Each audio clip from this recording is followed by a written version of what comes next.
Fit-tmiem din il-ġimgħa se tittella The End of Summer Family Festival in Aid of Darbjorn biex jinġabru fondi għat-tieni Darbjorn li se ssir f'Ħażebbuġ. Id-dar li x-xogħol fuqha se jibda f'Ottubru li ġej għandha lan li tilqa' fiha aktar pazjenti li jibgħatu b'kundizzjonijiet newroloġiċi u toffrilhom kwalità ta' ħajja aħjar minkejja l-kundizzjoni li jibgħatu minnha.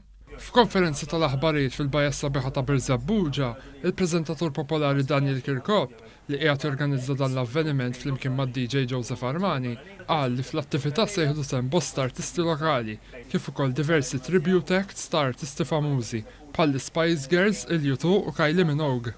Dan sabiex minn barra li jġeddu l-memorji ta' dawn l-artisti, it-tfal u żgħażagħ jieħdu toma tal-mużika fit-tmeninijiet u d-disajnijiet.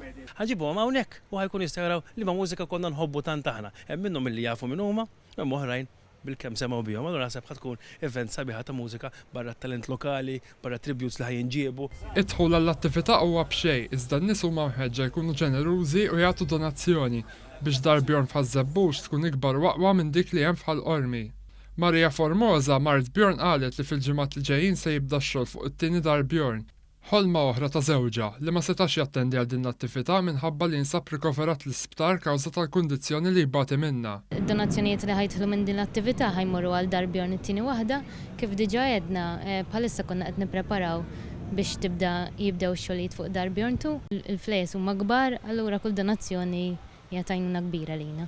Il-Ministru għall-Kultura u Bonnici qal li permezz tal-Kunsill tal-Arti il-Gvern qed jappoġġja dan l-avveniment ban nobli u tkellem dwar l-importanza li jibqgħu jittellaw avvenimenti ta' din is-sura l-kawża ġusta.